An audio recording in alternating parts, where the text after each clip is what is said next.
নমস্কাৰ, মোৰ নাম শ্ৰী ৰুমি বৰা। নমস্কাৰ, মই শ্ৰী ৰঞ্জিত বৰা।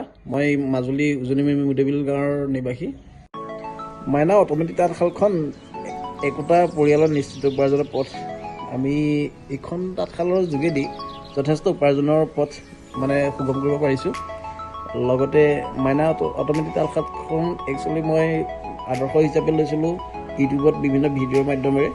তাৰপিছত দেখিলোঁ যে এইখন তাঁতখন খুব আমাৰ কামৰ উপযোগী হ'ব। তাৰপিছত মই নিজে আনিলোগৈ। অনাৰ পিছত দেখিছোঁ এতিয়া মাইনা তাঁতশালৰ যোগেদি ঘৰতে উদ্যোগ খুলি আমি বহুতো উপাৰ্জন কৰিছোঁ। প্ৰায় মাহত আমি প্ৰায় 20-30 হাজাৰলৈকে ওপৰত গুচি যায় যদিহে আমি টাইম দিব পাৰোঁ। আজি এই বহুবোৰ পৰিয়ালৰ শালখনেই একমাত্ৰ উপাৰ্জনৰ পথ। আমি শালখনৰ যোগেদি ইমানখিনি উপকৃত হ'ব পাৰিছোঁ যে আমি দুজন মানুহ যদি দৈনিক 3 ঘণ্টাও কাম কৰোঁ, মিনিমাম 40,000 পৰা 45,000 টকা আমি ইনকাম কৰিব পাৰোঁ। আমি এই শালখনৰ উপকৃত হৈছোঁ যথেষ্ট। ধন্যবাদ।